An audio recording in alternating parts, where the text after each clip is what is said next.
Tá bom.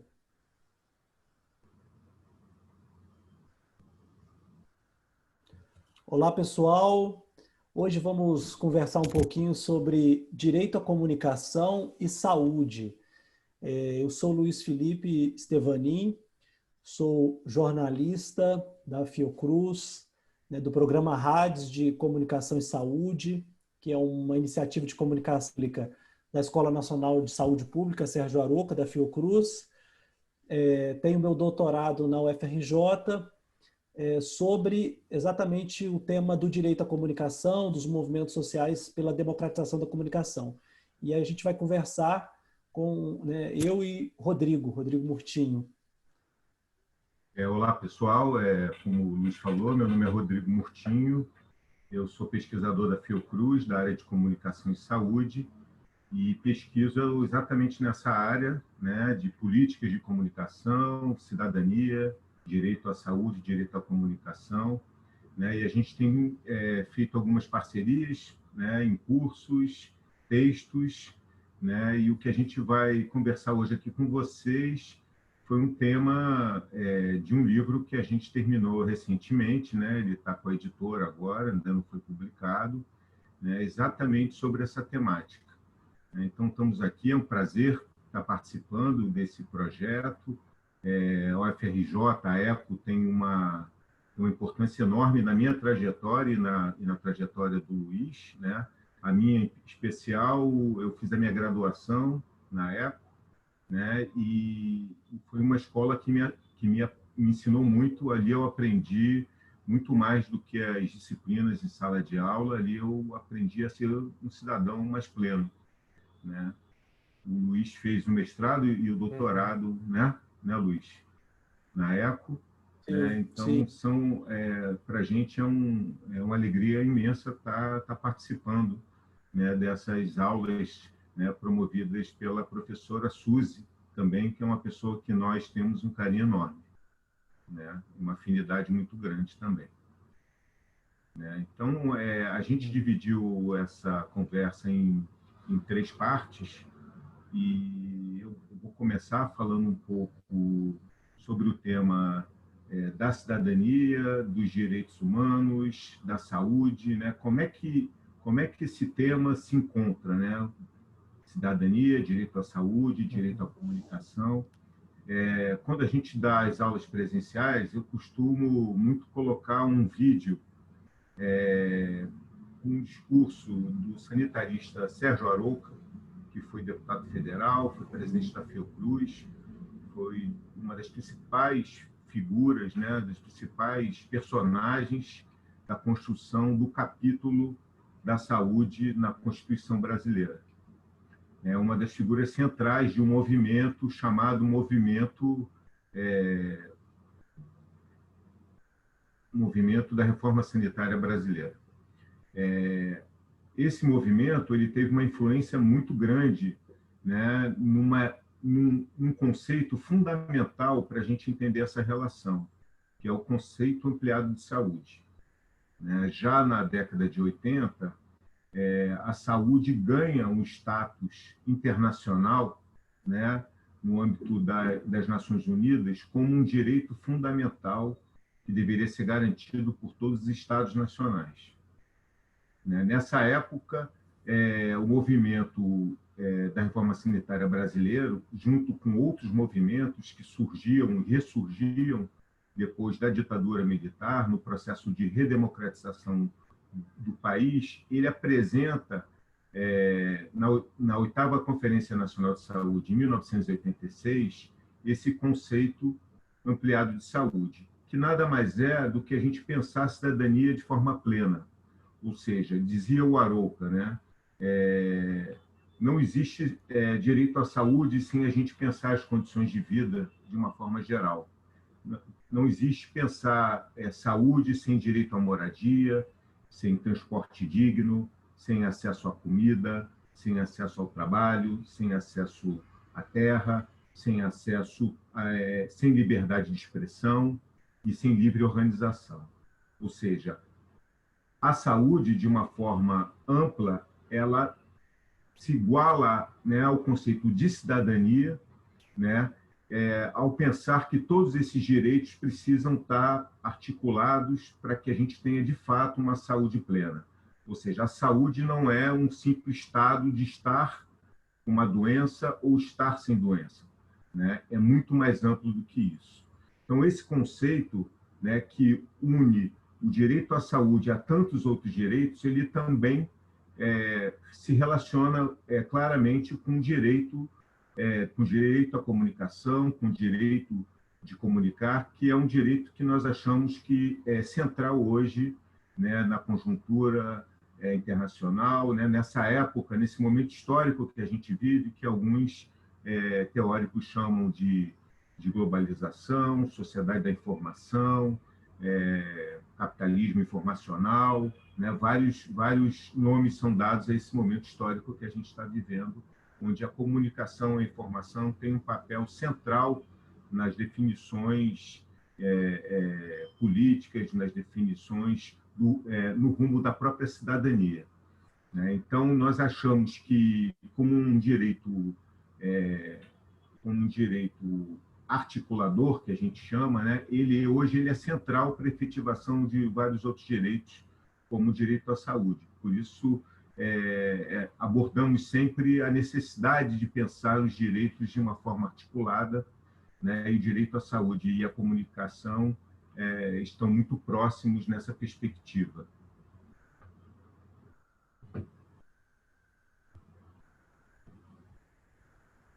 Passando a bola para o Luiz vai falar mais na perspectiva, né, do histórico, né, de como a comunicação se desenha como um direito humano, né? Na verdade, só apresentando melhor, né, a gente pensou fazer a nossa conversa como um bate-papo, né, mediado aí pelas tecnologias, mas a ideia é a gente ir conversando sobre o tema do nosso livro, que é o tema da nossa pesquisa e que é também o tema do nosso trabalho, né, militância e modo de vida, que é a articulação da comunicação com a saúde, né? E hoje, nesse contexto de pandemia, parece que tudo que a gente estuda está aí aos olhos, né? As coisas aparecem, os exemplos estão aparecendo, né? Porque fica muito claro o impacto da comunicação para a política de saúde e da política de saúde na comunicação, né? Então, o que a gente faz é pensar um pouquinho o direito à comunicação. E até é importante a gente estar fazendo essa conversa, porque, né, a gente relembra os 40 anos do relatório MacBride, que foi um documento construído pela Unesco, né, pelo braço da ONU para a área de cultura, né, e educação, em que o tema da uma centralidade. Foi feito um documento pela Unesco que é ainda hoje, 40 anos depois, né, ele foi publicado em 1980, ainda hoje é uma referência para se pensar o direito à comunicação e suas interrelações com a saúde. E os outros direitos também, o direito à educação, a própria cidadania, né? Isso que o Rodrigo falou é muito importante, porque é meio que nosso ponto de partida, né? A lente pela qual a gente olha o mundo, né? Porque todo mundo tem uma lente, né, que olha o mundo. A gente olha pelo olhar da cidadania como cidadania plena, né? A cidadania ela é historicamente construída, os direitos são historicamente construídos, e assim como eles foram conquistados, eles podem ser perdidos, né? O Rodrigo fala isso bastante, né? Não é porque o direito à saúde é um dever do Estado na Constituição de 88, né? Que isso está garantido, né? Ao contrário, você está o tempo todo ameaçado, né? Está o tempo todo ameaçado pela bancada da saúde privada, está o tempo todo ameaçado pelo desfinanciamento do SUS, então nenhum direito é garantido, é histórico, é construído, é conquista, né? Conquista das lutas sociais, e não é uma coisa dada, né?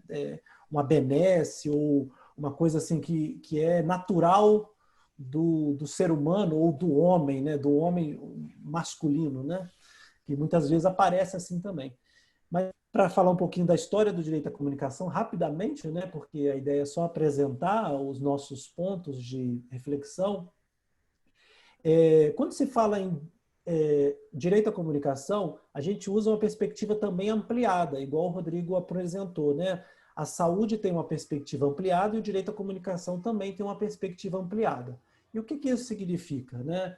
Se a gente pensar, a gente pode entender o direito à comunicação como liberdade de expressão, né? É uma das definições. E o que é a liberdade de expressão? É um conceito que surgiu, né, na Europa e nos Estados Unidos no século XVIII, no contexto das revoluções burguesas. E aí a liberdade de expressão, a gente pensa, né, liberdade de quem, para quê? Né? E era a liberdade da classe burguesa para questionar o poder do antigo regime, a autoridade do rei, por meio de jornais e tal. Né? O Assis Chateaubriand, que era um magnata da comunicação anterior ao Roberto Marinho, né, o fundador da televisão, ele tem uma frase, né, que está naquele livro do Fernando Moraes, né, o Chateau, que diz, né, quem quiser ter liberdade de expressão, que funde o seu próprio jornal. Né? Liberdade de expressão é isso. Né? Todos têm liberdade de expressão? Todos e todas? Né? Será? Liberdade de expressão de quem? Para quem? Para quê? Né? Então, a liberdade, o que a gente questiona é, será que apenas a garantia da liberdade promove a comunicação? Quer dizer, você deixar simplesmente sem regras, sem responsabilização, será que todos terão igual direito de fala? Né? E aí a liberdade de expressão é a primeira definição do direito à comunicação, né? Que surge historicamente no século XVIII, tanto na Revolução Francesa quanto nos Estados Unidos, né? Na independência americana. E é o direito de todo homem, né? Homem, sexo masculino, falar. Aí estão excluídas as mulheres, os escravos, a classe trabalhadora, né? Quer dizer, uma parte grande da população. Né? E esse conceito de liberdade de expressão, como algo que não pode ser regulado, é presente ainda hoje. Quando a gente imagina quando um humorista, né, faz uma piada, mas que é uma piada agressiva contra uma mulher, né? Ele se calça na ideia de liberdade de expressão. Isso é a minha liberdade de expressão para falar o que eu quero, o que eu posso. Né? Então, a liberdade de expressão é um conceito amplo e, ao mesmo tempo, contraditório. E aí, uma segunda definição é a definição do direito à comunicação como um direito universal, né, que aparece na Declaração dos Direitos Humanos, de 1948, naquele contexto do pós-guerra. Aí faz-se uma declaração, né, um documento que vale ainda hoje, que tem um artigo 19, que é todo homem tem o direito à liberdade de opinião e de expressão. Mas que basicamente é a mesma coisa, né? Liberdade de expressão é deixar todo mundo falar. Mas será que isso é suficiente, né? Simplesmente deixar as pessoas falarem, todos conseguirão falar, né? Porque aí entra a questão das desigualdades, né? Desigualdades entre países, desigualdade entre pessoas, desigualdade entre classes sociais, entre gênero, entre etnias, entre povos. E aí tudo isso começou a ser refletido pela Unesco nos anos 60, né?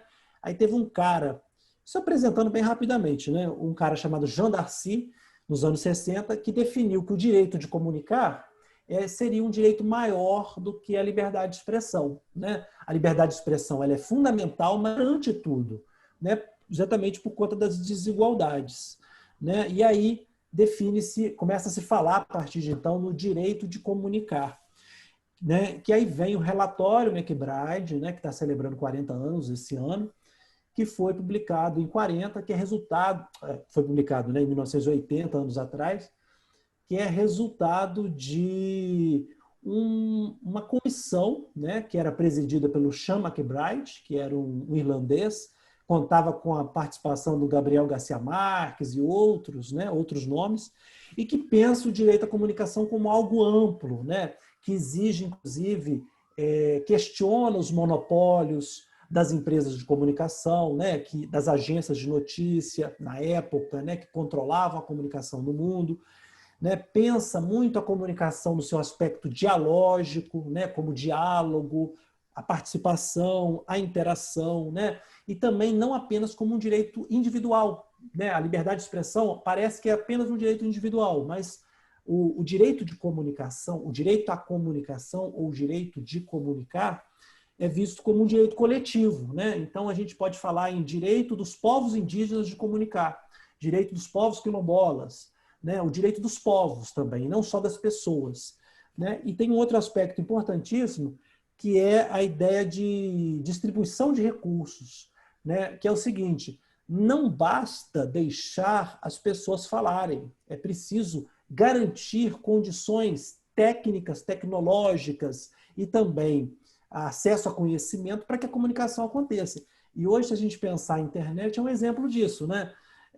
Não adianta, se eu não tenho acesso à internet, se eu moro no interior do Amazonas, uma comunidade ribeirinha que não tem acesso à internet, eu não vou ter o direito de comunicar pleno.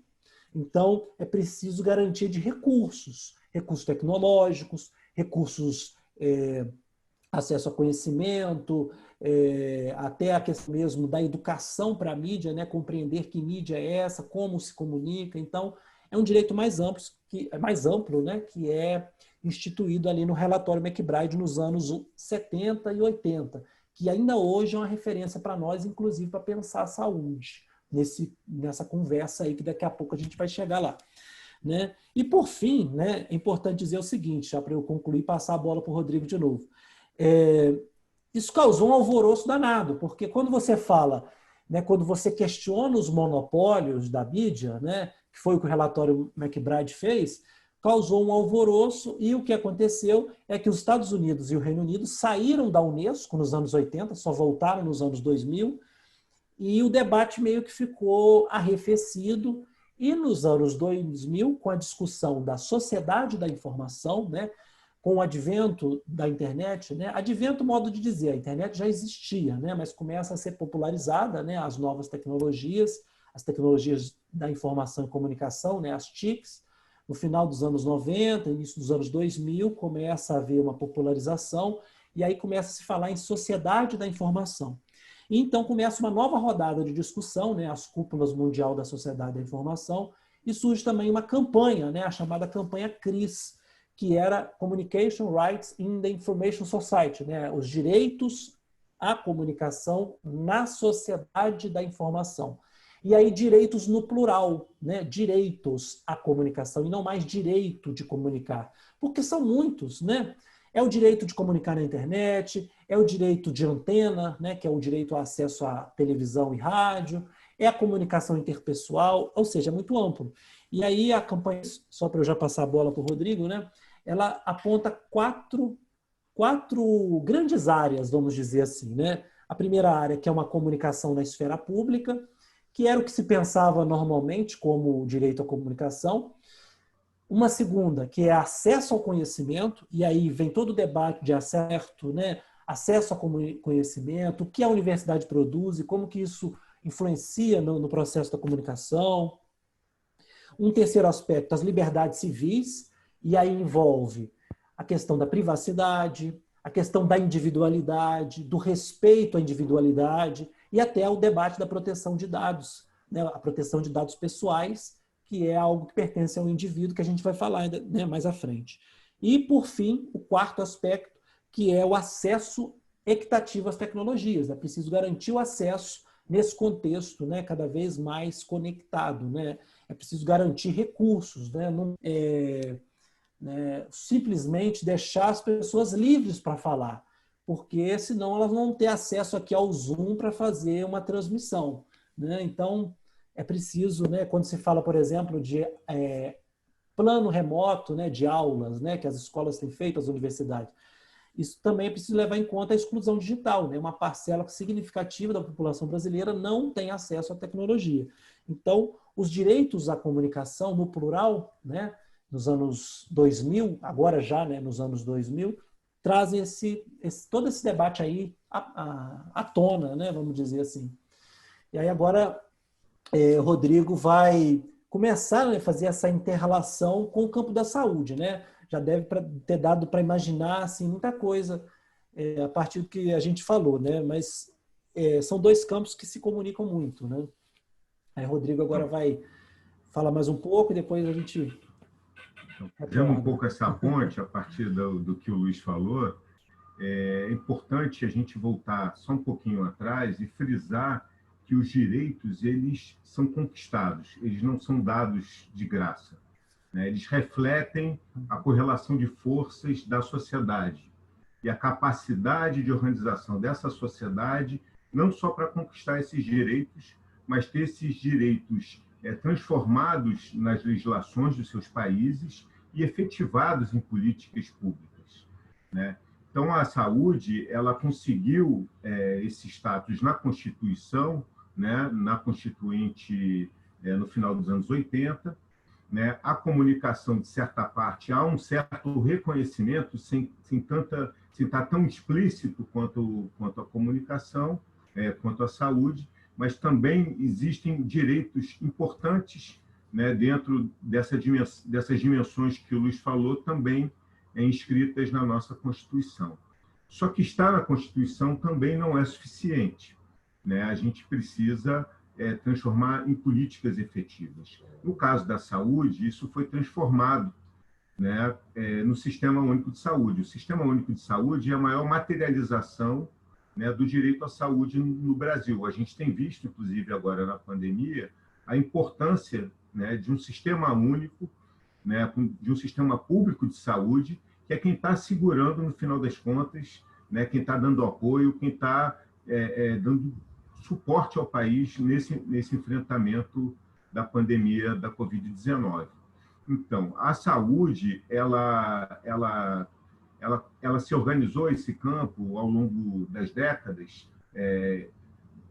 As conferências nacionais de saúde foram espaços fundamentais para se debater e construir as políticas de saúde, né? Definir as prioridades para aquele período, né? Só que somente na década de 80, em 1986, que na 8ª Conferência Nacional de Saúde, que as conferências elas têm, de fato, uma participação social ampla. Anteriormente, participavam profissionais da área, gestores, representantes de governos, etc. Em 86, há uma mudança radical, né? E é uma mudança que tem a ver totalmente com o processo de redemocratização do país, que tem a ver com a reorganização dos movimentos sociais e toda essa movimentação Sim. em torno da garantia dos direitos e da cidadania. Então, a partir de 86, nós tivemos recentemente a 16ª Conferência Nacional de Saúde, que aconteceu no ano passado, em 2019. Então, nós tivemos 8 conferências, entre a 8ª e a 16ª, que foi apelidada de 8+8, né? E o que a gente pode ver é que as conferências elas são importantes, as resoluções, os debates das conferências são importantes documentos onde a gente pode visualizar e destacar quais eram as questões centrais que eram debatidas no campo da saúde nesses períodos, né? E aí a gente consegue enxergar, por exemplo, que desde a 8ª Conferência, já na 8ª Conferência, já aparecia o tema da comunicação, né? Uma série de resoluções relacionadas à comunicação e relacionadas ao aspecto mais amplo, né, de pensar a comunicação. Primeiro, pensar a comunicação sob seu aspecto público. Em geral, a gente está acostumado, a sociedade em geral está acostumada a ver e pensar a comunicação sob a sua dimensão meramente comercial, sem entender o seu papel social, sem entender essa visão mais ampla, né, de entender a comunicação como um direito. Então, já na 8ª, e a partir da 8ª, a gente foi vendo, analisando conferência a conferência, o resgate, né, essa afirmação da comunicação, né, como uma questão pública, uma questão fundamental e estratégica para a democratização do Estado brasileiro e para a efetivação de direitos sociais, né? Então, é importante essa fala, de uma forma geral, porque as conferências de saúde, né, elas são espaços de representação de movimentos sociais de diversas áreas, também de representação de usuários do sistema de saúde e representantes de diferentes entidades, gestores da área da saúde. E várias resoluções né? Inúmeras resoluções, elas não só dão a dimensão da importância da comunicação nesses determinados períodos históricos, né? Como dão a dimensão também das propostas e dos projetos que foram efetivados de comunicação no campo da saúde ao longo desses anos, né?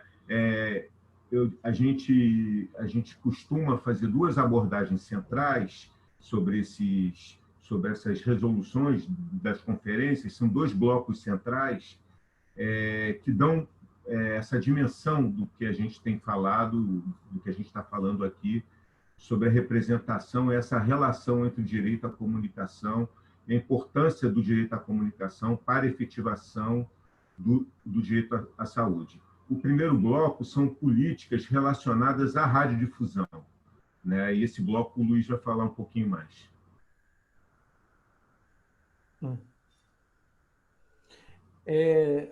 Só complementando o que o Rodrigo disse, né? Porque tá indo, meu áudio tá bom aí, o seu tá ótimo. Estou te ouvindo perfeitamente. Tá ótimo aqui. Só complementando, né? Porque quando a gente traz esse debate da saúde, que é nossa área de atuação, para a comunicação, né? Que esse curso, maior parte de estudantes de comunicação, é importante a gente ressaltar, né, a existência do SUS. Hoje, ele está muito visível por conta da pandemia, todas as notícias, né? Mas o SUS ele é muito invisibilizado, né? Ele se torna visível na época das críticas, né? Quando você vai criticar, por exemplo, a fila no hospital, a falta de medicamento, mas a dinâmica do sistema ela não aparece na mídia, né? Como é que o SUS é tão amplo, né? Hoje a gente vê o movimento de homenagem, por exemplo, aos profissionais de saúde, né, do SUS, né, esses que estão na linha de frente da pandemia, né, enfrentamento ao Covid-19. Mas se a gente pensar, né, o SUS ele está presente na nossa vida, né, na questão da vigilância sanitária, né, da qualidade, por exemplo, da alimentação, né, da vacinação, que todos nós temos acesso gratuito à vacinação, né, pelo Programa Nacional de Imunizações. Então, isso é só para pontuar, né, rapidamente, para quem é da área da comunicação, está a consolidação histórica de um sistema no Brasil, que é o Sistema Único de Saúde, que é um sistema público, né, que é uma referência e que tem também todo um processo histórico de lutas sociais e de mobilização, que é isso que o Rodrigo falou das conferências, né? As conferências, para quem tiver um dia uma oportunidade, é um processo muito rico, né? Porque reúne-se ali pessoas do Brasil inteiro, né? De várias profissionais, usuários, né? Cidadãos cidadãs de modo geral, movimentos sociais, gestores. É um processo muito rico. E está em pauta também, né? Nem tanto quanto a gente gostaria, mas aparece, né? Aparece a reivindicação em torno da comunicação, porque a comunicação, no nosso entendimento, ela é central para pensar a saúde, né?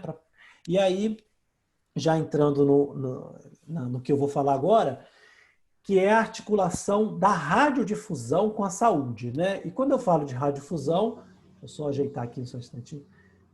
E quando eu falo de radiodifusão, eu falo de rádio e TV, né? Rádio e TV, basicamente, né? Que são as políticas de radiodifusão e o campo da saúde.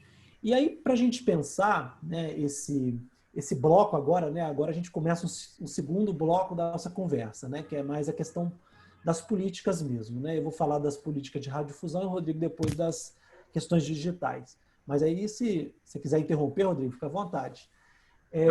Mas a primeira coisa, né, que a gente tem que pensar é qual é a lógica das políticas de comunicação, porque a política ela tem uma lógica, ela tem interesses, né? Quem promove, como promove, para quem é a política, né? Então a gente tem que pensar tudo isso. Quando a gente vai analisar, por exemplo, o sistema de comunicação no Brasil, para quem é esse sistema, quem são os donos da mídia, quem tem direito de voz, quem controla, né?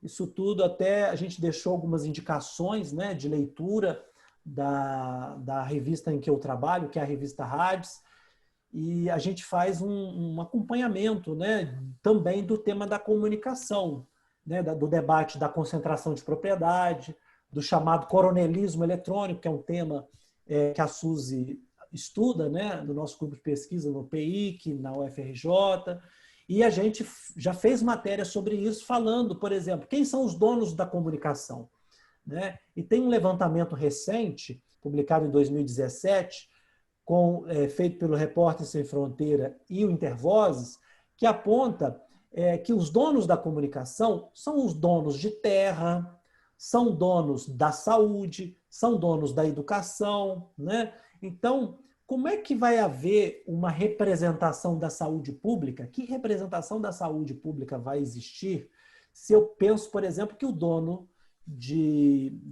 da mídia, né, é o dono do plano de saúde, é o dono de um hospital privado, né? Então, quando a gente começa a pensar as interrelações na questão da propriedade da mídia, a gente vai vendo que existem interesses econômicos, né? São empresas comerciais. E aí, para a gente pensar o debate das políticas, a gente tem que pensar o seguinte: a contraposição entre o direito e a mercadoria, né? A comunicação é um bem público ou ela é mercadoria? Né? Porque para as empresas, em geral, é mercadoria, né? Então, o que se quer é vender o produto. E que produto é esse, né? Dentro da economia política, que é o campo de estudos que a gente enxerga o produto como uma audiência, né? É o valor simbólico da audiência, né? Tem um teórico, Dallas Maife, que fala isso, né? A questão da audiência é que é a mercadoria. E se a gente vai para o Instagram, é a mesma coisa, né? Quando os influencers, né? Quem tem mais influência tem mais seguidores, né? Então a audiência também é mercadoria ali, né? Então é preciso pensar quem tem direito de voz, como se comunica, qual é o papel social da mídia, para a gente pensar os impactos na saúde, né? Então, só para a gente apresentar de modo geral assim essa questão, né, do direito versus mercadoria, o interesse público versus interesses privados, né, das empresas, por exemplo, né? E no Brasil a gente tem a comunicação nas mãos, né, a radiodifusão, né, ela nas mãos de empresas privadas, né? Por incrível que pareça, a radiodifusão nasceu, né, o rádio nasceu de uma experiência pública, que foi a rádio criada pelo Roquete Pinto, né, em 1923, que era uma rádio, mas que depois foi absorvida por um sistema comercial, né, que, para quem estuda a história da comunicação, sabe o papel que teve, por exemplo, o governo Vargas para criar um modelo de comunicação centralizado no Estado e como poder concedente da comunicação para empresas privadas, né? Para empresas que prestam serviço, mas que, em última instância, têm seus interesses comerciais, né? E aí, uma coisa entra muito nesse debate, que é a publicidade. Porque essas empresas, elas vivem de publicidade, né? Elas vivem de anúncios comerciais. E os anúncios comerciais têm impacto na saúde, um grande impacto. Não é à toa que no capítulo da comunicação social da Constituição de 88, nos 5 artigos, um deles menciona a publicidade de produtos com efeitos nocivos sobre a saúde, que é o artigo 220 da Constituição. Né? Isso aparece na nossa Constituição, a questão da publicidade, porque a comunicação ela é sustentada pela publicidade. E existe publicidade que tem efeitos sobre a saúde, efeitos, no caso, negativos, né? Um exemplo, o tabaco, né? A publicidade de cigarro, né? E no Brasil, a gente tem uma experiência exitosa, porque houve uma mobilização, né? Tanto da academia, né? De cientistas, por exemplo, o INCA, né? Que é um Instituto do Câncer do SUS, né? E toda a sua mobilização contra o tabaco, né, antitabagista, e aí houve uma experiência reguladora de proibir ou restringir a publicidade de cigarro, né, que hoje no Brasil é restrita, né, restrita, por exemplo, nos meios rádio e TV, não existe mais. como existia no passado, né? Se a gente tivesse na aula presencial, a gente mostraria os slides ali das indústrias, né? O cara fumando ali o cowboy e tal, essa coisa que, né, que existia no passado. As bebidas alcoólicas também têm impacto sobre a saúde, só que não tem nenhuma regulação. Fica só no terreno da autorregulamentação das empresas, que é aquela coisa, liberdade de expressão, todo mundo pode falar, e aí as empresas é que, pelo determinado bom senso, entre aspas, é que regulam. E o que acontece? Né? O alcoolismo é um problema de saúde pública. E aí nós temos a Associação de Jogadores de Futebol, né? E o sexismo também das propagandas de cerveja, vendendo, né, a ideia de que o consumo de bebida alcoólica está ligado a um bem-estar, né, a qualidade de vida, a juventude e tal. E uma outra área que deveria ser regulamentada, mas não é regulamentada suficientemente, é a publicidade de medicamentos, né? E o que a gente vê no Brasil, na verdade, é uma automedicação, ou seja, as pessoas usarem medicamento de modo indiscriminado, né? Só tomar um golinho d'água aqui. E não um uso racional da medicação, né? E o que a gente vê? Quando a gente vê uma propaganda de remédio na TV, vem só aquela mensagem: ao persistir os sintomas, o médico deverá ser consultado. Mas não existe regulação nenhuma, né?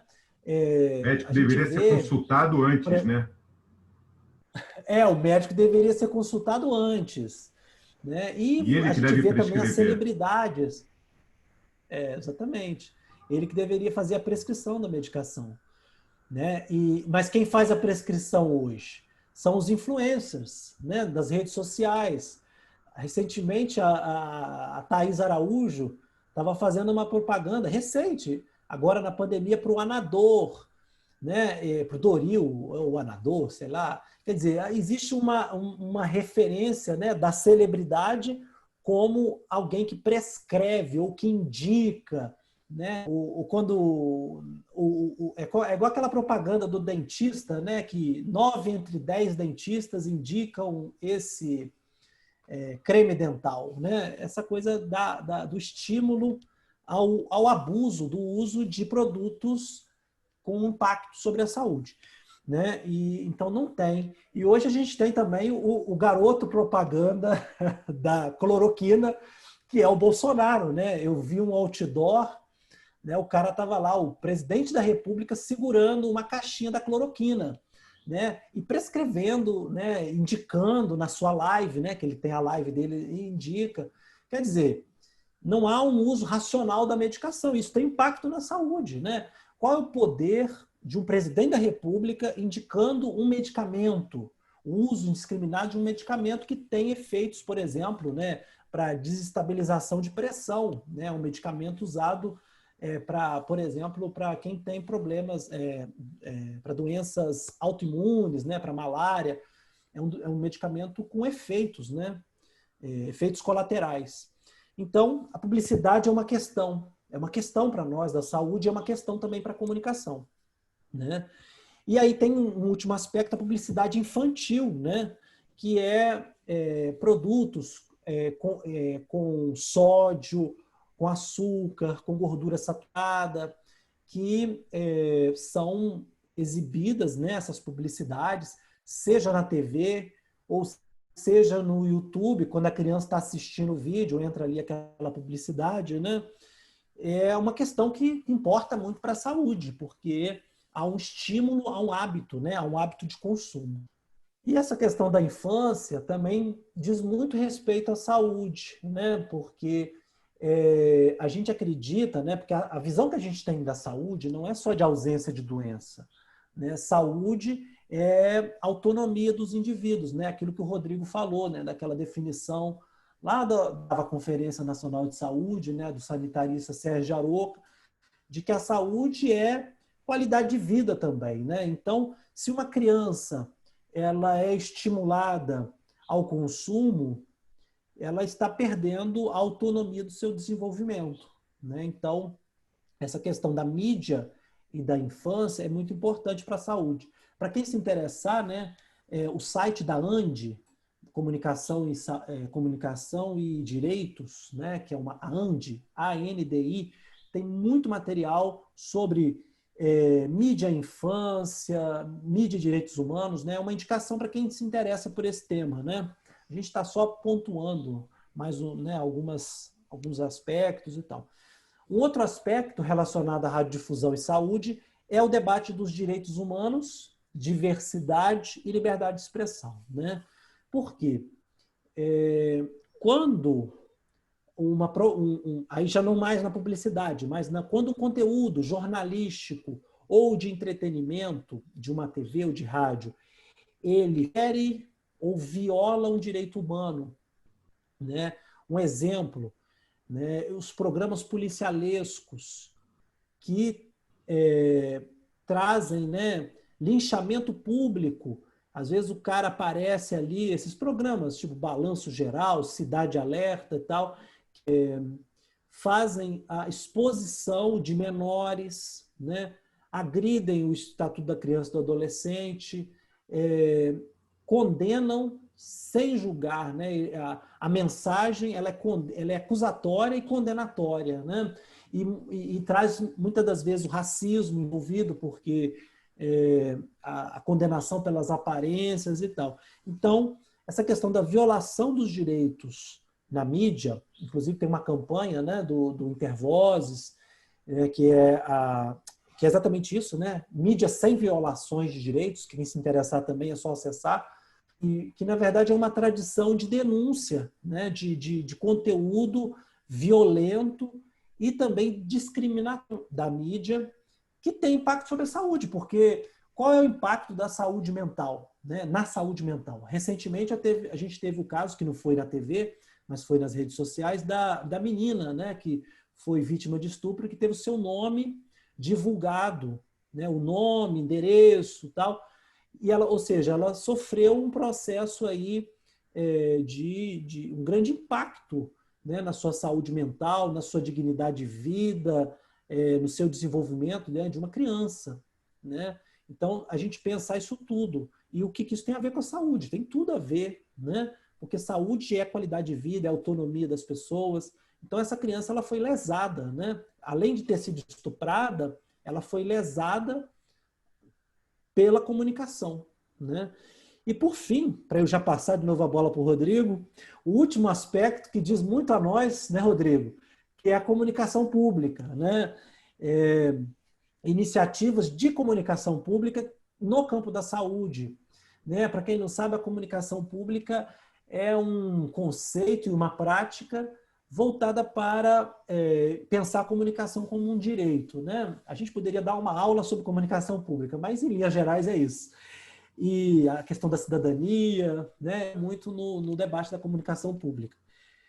E aí, né, a gente tem, por exemplo, a própria Fiocruz, como uma instituição do SUS, que construiu uma política de comunicação, e o Rodrigo foi uma das pessoas que participou muito dessa construção, né? Ela construiu uma política de comunicação, ou seja, uma instituição do SUS pensando uma política de comunicação pública, né? Que não é para divulgar o que a Fiocruz está fazendo, mas para pensar a comunicação como um direito humano inalienável, né? E tem várias iniciativas nesse campo, né? Dentro do campo da saúde. Vou dar alguns exemplos. A revista em que eu trabalho, né? A revista Rades, que é uma revista jornalística de comunicação pública, né? Quem está gravando aqui a nossa conversa, a Vídeo Saúde, que é um projeto audiovisual de comunicação pública, né? Que é a produção de conteúdo audiovisual no campo da saúde, né? Enfatizando a questão da cidadania, dos direitos. O canal Saúde, né? Muitos devem conhecer, né? Que é também produção de programação de TV.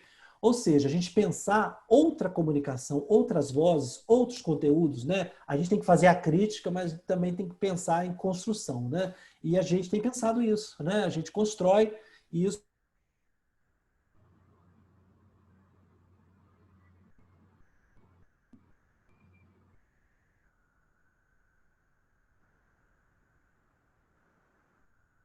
Acho que congelou. Da questão dos direitos digitais, né? E aí passo a bola. Oi? Para mim, cortou aqui um pouco esse finalzinho. Não sei Oi? se está ouvindo, Luiz? Você está ouvindo?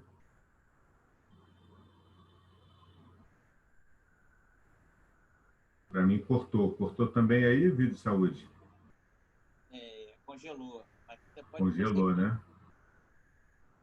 Então, ele caiu e vai voltar daqui a pouco. Enquanto ele volta, eu vou continuar de onde ele parou. Olha, ele está voltando.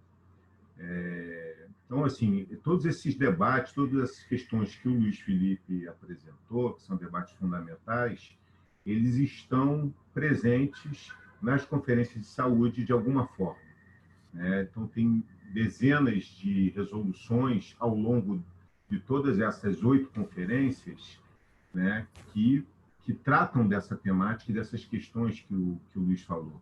A questão da publicidade, da regulação da publicidade de produtos nocivos, ela aparece em todas as conferências, por exemplo, né? E aí é variado, publicidade direcionada para criança, tabaco desde o início, bebidas alcoólicas, também apareceu muito a questão dos agrotóxicos também, que tem a propaganda liberada, né? Todos esses são produtos que podem fazer mal à saúde, né? E, portanto, não devem ter a sua veiculação, o estímulo ao seu uso, né?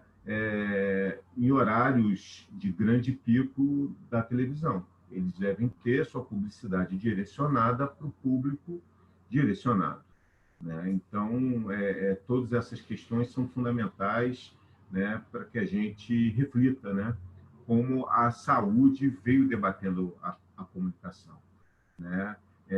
Se eu não me engano, na 9ª Conferência Nacional de Saúde, nós tivemos aprovada uma resolução de apoio a um projeto, né, o grande projeto de democratização da mídia que foi apresentado no Congresso Nacional, de autoria do deputado Zaire Rezende, né, que era um projeto que tinha vários itens importantes, né, para a democratização, principalmente da atividade de radiodifusão, né? Então, você tem todas essas questões que o Luiz levantou, elas foram debatidas em algum momento nas conferências nacionais de saúde, né? E são questões são centrais também para o debate dos movimentos da área de comunicação.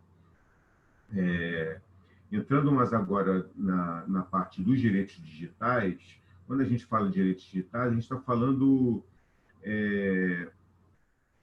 mais diretamente da pauta que o Luiz falou, né, a partir dos anos 2000, quando o direito à comunicação, né, a sua representação ganha uma dimensão mais ampla, né, exatamente com o surgimento, né, e com o advento e com o crescimento da internet e das tecnologias de informação e comunicação.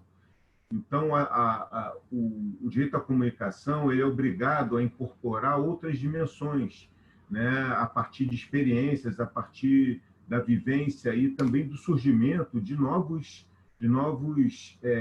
empresas que começaram a dominar cada vez mais esse cenário e com poder econômico muito maior do que as empresas de radiodifusão, né? Então, as grandes empresas globais, as grandes empresas hoje que trabalham com serviços digitais, com redes sociais, hoje, elas valem algumas vezes, né, mais, né, multiplicando por dezenas, no mínimo, o que valem hoje as empresas de comunicação. Então, dominar a rede, dominar o tempo, né, a dedicação, o tempo livre das pessoas passou a ser uma mercadoria fundamental para vender produtos também.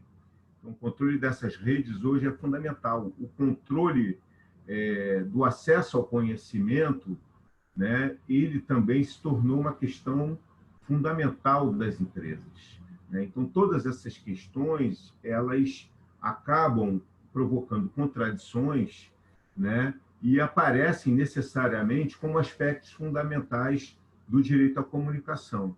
né? Então, a gente pode trazer alguns exemplos para esse debate, até pensando um pouco a pandemia que a gente está vivendo, né? Vamos falar de uma questão essencial hoje, que é o acesso à internet, né? Existem dados importantíssimos, acho que quem quer se aprofundar nessa temática, né, pode acessar o site do Comitê Gestor da Internet no Brasil, CGIBR, que é quem faz a governança da internet no Brasil, né, que tem um conselho que é eleito com participação, inclusive, da sociedade civil, que tem estudos importantíssimos, né, eles têm números que demonstram a importância desse debate, do acesso à internet. Como é que se faz distanciamento social, né, numa pandemia sem acesso à internet, né? Como as pessoas têm acesso a informações sobre a pandemia,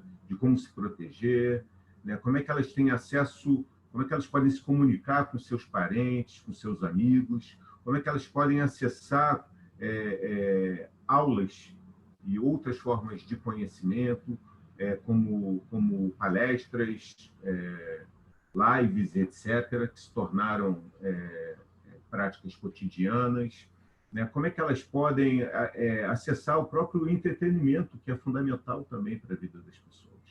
Ou seja, de uma forma geral, quem pôde fazer de fato um distanciamento social é quem tem acesso à internet em casa.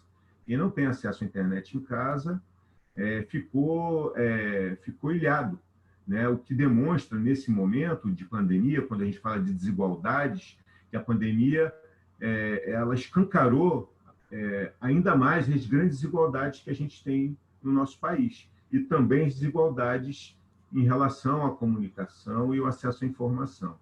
Então, a gente já sabia, tem números que são revelados e são analisados por pesquisadores, né, que estudam mais profundamente a internet, né, que demonstram que há uma desigualdade enorme do acesso à internet no país, né? Não só entre as regiões, as diferentes regiões, entre a cidade e o campo, entre os bairros mais pobres e mais ricos, né?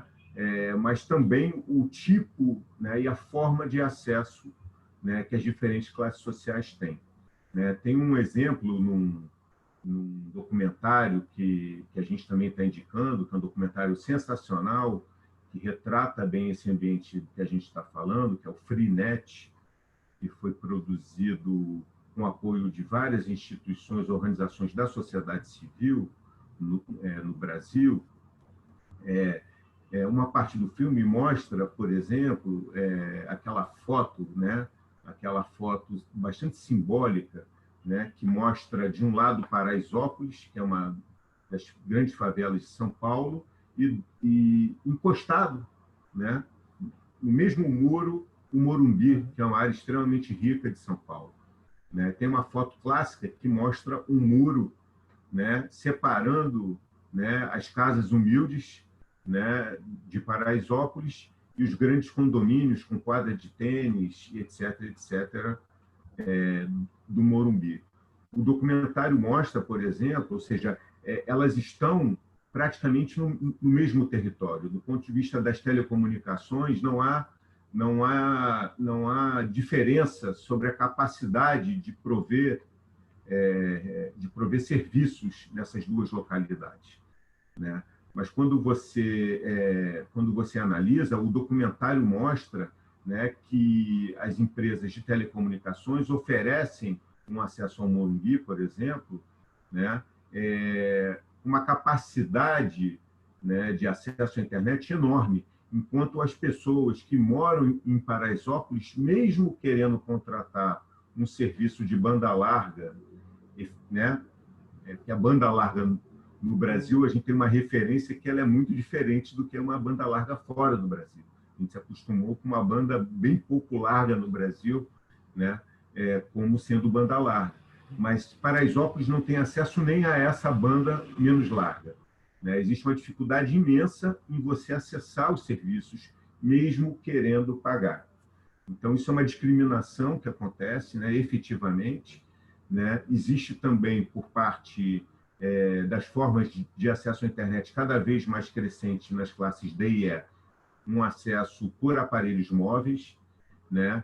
E por aparelhos móveis pré-pagos, ou seja, onde as pessoas não têm acesso permanente, apenas quando elas têm dinheiro para colocar créditos. Isso ficou muito claro agora durante a pandemia, né? Quando as pessoas tiveram dificuldade, né, como eu falei, de acessar os diferentes serviços fundamentais, entre eles, né, até se cadastrar para receber o auxílio, né, que o governo deu nesse período.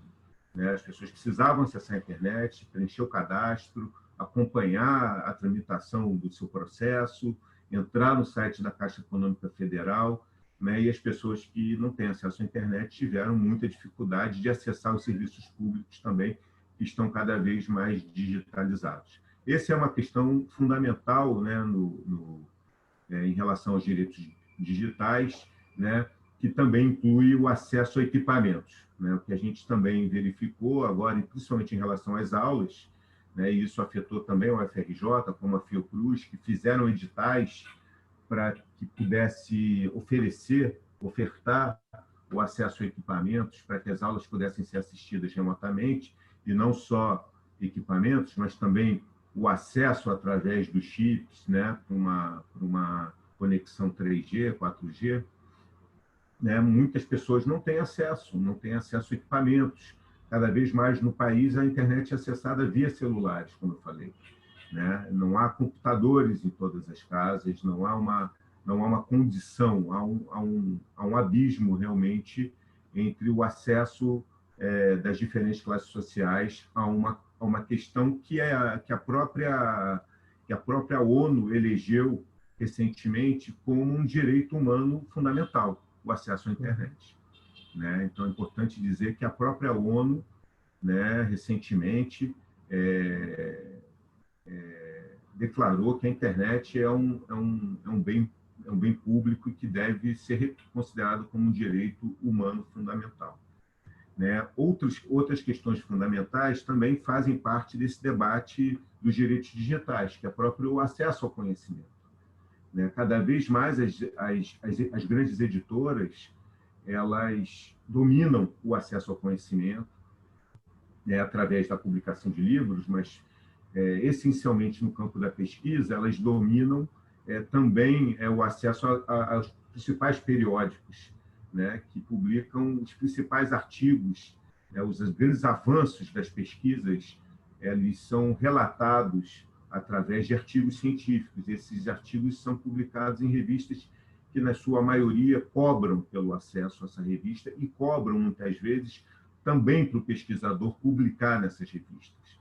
Né? Então, esse acesso à publicação e o acesso à leitura, né, desse conhecimento produzido, na imensa maioria das vezes, com recurso público, ele hoje é dificultado pela política e pelo domínio das grandes empresas que dominam o acesso ao conhecimento. Também no documentário Freenet, tem uma parte que mostra como um aluno, se não me engano, de História da USP estava sendo processado, né, porque ele criou um blog onde ele digitalizava, né, ele e amigos digitalizavam de forma colaborativa livros, né, que eles não poderiam ter acesso porque não tinham dinheiro para comprar os livros e nem tinham dinheiro para fazer a cópia desses textos, a cópia física, pegando o livro na biblioteca. Então, eles recorreram a um recurso que eles digitalizavam os textos e disponibilizavam para os alunos.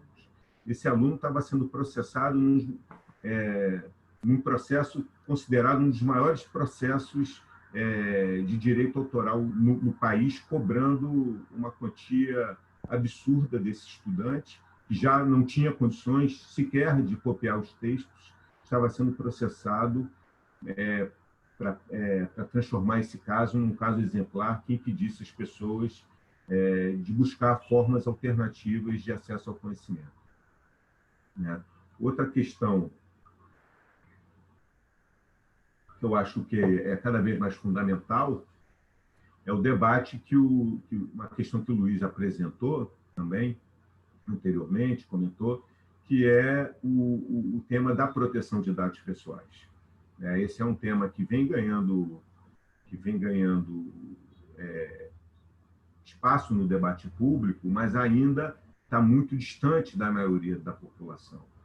Na verdade, quando a gente, nesse mundo digital que a gente vive, né, mais intensamente a partir dos anos 2000, então há mais ou menos 2 décadas, cada vez mais nós produzimos dados pessoais que ficam registrados em diferentes sistemas, né, em diferentes aplicativos, e muitas vezes nós não temos sequer o direito de decidir se queremos fornecer esses dados ou não, né? Ou seja, para acessar determinados serviços, determinadas plataformas, nós temos que fornecer esses dados.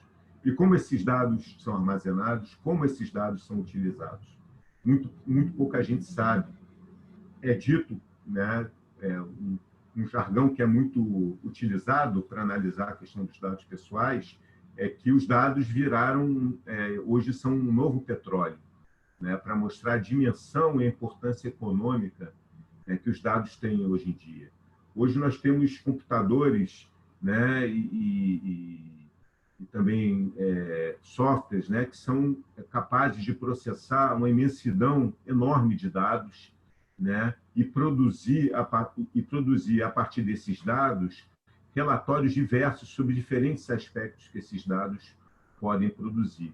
Esses dados podem ser amplamente utilizados, né, não só para estratégias de marketing direto, né, para estratégias de publicidade de uma forma geral, de criação de produtos, mas muitas vezes o processamento desses dados de forma indiscriminada e não autorizada diretamente pelo cidadão, de forma consciente, ele pode produzir, inclusive, informações que vão impactar na perda de direito desses cidadãos, né? Um tema que a gente sempre fala muito, quando vai tratar da questão da proteção de dados na área da saúde, por exemplo, como um plano de saúde, né, pode alterar o preço de uma mensalidade de um plano de saúde a partir do acesso que esse plano pode ter do histórico de saúde e de consumo de farmácia de uma determinada família. Nós sabemos que existem doenças que são hereditárias, né, que, pelo menos, a propensão de você ter a doença, né, tem influência hereditária. Isso pode ser utilizado. Então, se meu pai e minha mãe morreram de câncer, eu tenho mais chance de ter câncer. Então, quando o plano de saúde tiver acesso a essa informação, eu posso ser discriminado por esse plano de saúde e simplesmente ser expulso de alguma forma, né, desse plano de saúde, ou através de aplicação de preços exorbitantes, né, ou simplesmente pela manifestação desse plano e não ter interesse em continuar em fornecer esse serviço para mim. Então, esse é um exemplo simples, mas é um exemplo de como o uso desses dados pode impactar negativamente a vida do cidadão, né? Muito se fala também na questão do acesso aos dados no campo da segurança pública também, né? A gente tem visto e tem falado muito sobre, também agora na pandemia, a gente tem visto o quanto a gente tem produzido softwares, né, e ferramentas de monitoramento da saúde, né, que a gente chama de vigilância sanitária, né, para entender, né, onde há uma propagação maior do vírus, né, onde há uma menor propagação, onde o Estado deve focar, né, a sua intervenção nesse momento. E na verdade, o que preocupa é que essas aplicações, esses aplicativos, esses sistemas, eles estão produzindo, eles são tecnologias de vigilância, no sentido mais amplo também, né? Você está tendo acesso permanente a muitos dados dessas pessoas, de forma permanente, né? E esses dados eles podem ser utilizados para além, né, do simples, mas porém fundamental, combate à pandemia. Então, em nome de uma pandemia, de um combate à pandemia, hoje se permite um acesso mais amplo aos dados pessoais, mas isso também pode ser utilizado, né? Por exemplo, a gente teve o caso recentemente lá em Niterói, aqui no Rio de Janeiro, né? Que as delegacias estão utilizando fotos de perfis no Facebook para identificação em ações de furto, roubo e outras atividades criminosas. Então, eles estão coletando imagens das pessoas, né, em geral, inclusive de forma discriminatória, em geral de pessoas negras, né, para apresentar as pessoas que denunciam, né, que vão fazer reclamações em relação aos delitos que sofreram, né? E a gente já teve alguns casos de pessoas que foram presas, né, que eram inocentes, né, onde as suas fotos foram retiradas de perfis do Facebook, né? Então, essas pessoas não tinham nenhuma passagem pela polícia, né? Elas não tinham nenhum indício de envolvimento com o crime, portanto, não teriam por que ter as suas fotos nos livros de reconhecimento das delegacias, e essas fotos foram introduzidas a partir de uma coleta de imagens, repito, na grande maioria de pessoas negras, de jovens negros, né, que têm perfis nas redes sociais e que, em geral, também são moradores das favelas. Então, são exemplos importantes, né, que vale a pena a gente levantar, né, sem falar, talvez o Luiz queira falar também um pouco sobre essas questões, né, sobre a questão da desinformação também que tem no ambiente digital hoje, né, principalmente o que hoje é caracterizado como fake news, né, que tem se propagado muito e tem interferido em processos fundamentais, como o próprio combate à pandemia, né, e também em processos políticos, né, ou seja, interferindo na própria condução dos processos democráticos, né, dos diferentes países, né? Quer falar um pouco, Luiz, sobre isso? Vou aproveitar Sim, para beber uma água. eu vou. Aham, a gente podia fazer, eu vou complementar isso e a gente faz uma última rodada de considerações também, né, para a gente fazer Finalizar os que eu acho que o últimos apontamentos, né? nosso prazo está acabando aqui, no tempo que foi nos dado para essa É conversa. isso. É, aham. Essa questão da desinformação, que hoje é chamado de fake news, tem muita relação com a saúde, né? No contexto da pandemia, a gente identifica exemplo todo dia, né? Antes da vacina ter sido aprovada, né? Porque nenhuma ainda passou por todas as fases, mas já se especula, né? Que fala assim vacina chinesa, né? Que vai, ou então a vacina do Bill Gates que vai inocular um chip, fala-se de tudo, né? Numa onda de desinformação que é usada politicamente, né? É usada politicamente. Na verdade, esses temas estão interligados. O tema dos dados, da manipulação de dados, né, da engenharia de dados, né, dos algoritmos e o tema da desinformação, das fake news, seus impactos na saúde estão interligados, porque são utilizadas ferramentas, né, como os bots, né, os robôs, né, são utilizados para repercutir determinada informação falsa ou determinada opinião. E aí volto lá atrás naquilo que eu falei, né? Liberdade de expressão. Será que todo mundo exerce a liberdade de expressão igualmente? Se numa eleição eu tenho, por exemplo, condições de pagar os bots para repercutir uma informação falsa, existe aí uma assimetria de poder, uma desigualdade de poder, né? Que eu estou utilizando ferramentas tecnológicas como robôs para atacar o adversário, para incentivar uma onda promover uma onda de desinformação. Então, esse debate é central, né? Eu vou fazer uma rápida consideração final, né?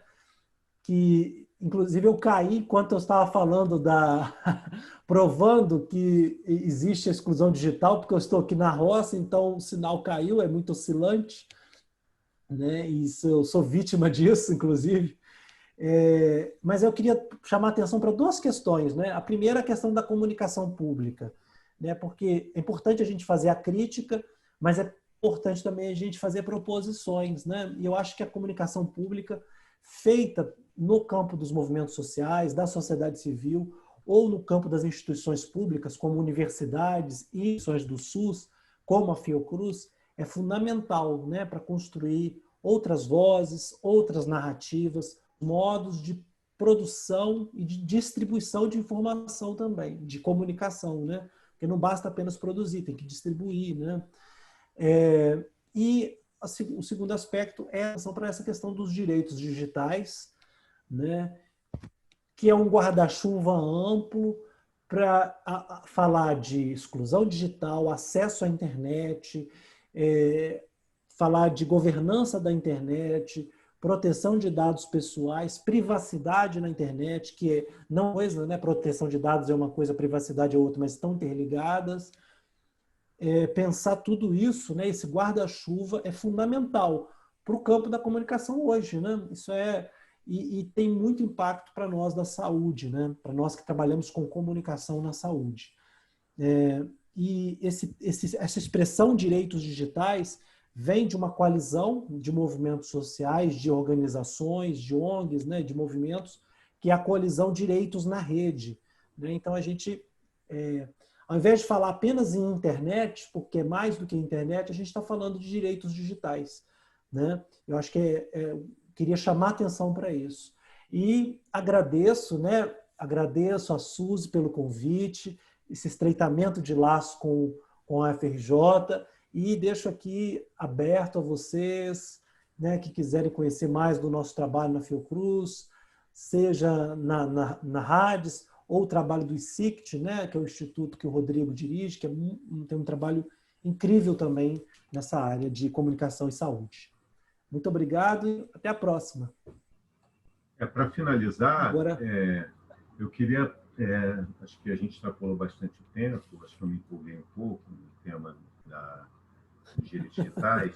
Eu vou finalizar fazendo uma fala bem curtinha, né? Eu acho que uma coisa a gente tem cada vez mais certeza, e a cada tema que entra na nossa pauta, a cada debate que a gente faz, a gente tem cada vez mais certeza, né, que o direito à comunicação hoje ele é estratégico para a democracia, né? Ele é estratégico para a efetivação de todos os direitos, né? Porque hoje a comunicação ela tem uma capacidade, e o acesso à informação tem uma capacidade articuladora que possibilita ou não do avanço desses debates, né, a concretização desses debates, a efetivação desses direitos, tem uma interferência muito grande, né? Eu lembro da deputada Luísa Erundina, né, que fez uma declaração bombástica uma vez, que foi bastante questionada, que ela dizia que a reforma da mídia era mais importante que a reforma agrária no Brasil. Não porque a reforma agrária não seja importante, né, mas porque a gente não conseguiria alcançar a reforma agrária ou qualquer outra reforma fundamental para a democratização do Estado brasileiro, né, sem a democratização da mídia. E aí vamos pegar a mídia e vamos ampliar isso, né, para uma dimensão maior, né? Então, também queria agradecer a oportunidade, né, agradecer a Suzy, também é uma parceira de longa data nossa, né, e dizer que estamos à disposição para outros debates, outras interações. Quem quiser conhecer mais o campo da saúde, né, nós temos na Fiocruz a revista RADES, nós temos diversos grandes projetos relacionados à comunicação. A Fiocruz é uma instituição que valoriza muito a comunicação e pensa a comunicação também como uma atividade finalística sua, né? Então, entende o papel importante que a comunicação tem nesse cenário, né? Nós temos também um Instituto de Comunicação e Informação, que é onde eu sou pesquisador e atualmente diretor, né? Que tem cursos de pós-graduação e que podem também contribuir bastante na formação futura de vocês, se vocês tiverem interesse em se aproximar desse tema. Com certeza. Então, queria agradecer mais uma vez essa oportunidade. O tempo foi pequeno, né? A gente fica sempre com a sensação de que deixou de falar muita coisa, né, Luiz? Mas tem os textos também, tem os É, vídeos que a gente está sugerindo. Na verdade, essa conversa aqui ela é apenas um fio, né? Pode se abrir para vários outros debates, vários outros temas que podem uhum, ser aprofundados por vocês, com certeza. tá bom? E queria agradecer o apoio fundamental do Pauliran, da Vídeo Saúde. O pessoal da Vídeo Saúde tem feito transmissões e gravações de lives diariamente, cotidianamente, tem sido fundamental para o campo da saúde, por exemplo, na promoção desse debate, dessas lives, né, que estão sendo fundamentais para debater a pandemia, mas não só a pandemia, né, mas nesse momento de afastamento social. Então, queria fazer um agradecimento especial ao Pauliran e à Vídeo Saúde, né, que têm sido fundamentais nesse período. Quer aparecer aí, Pauliran? Só para dar um tchau? Valeu, obrigado.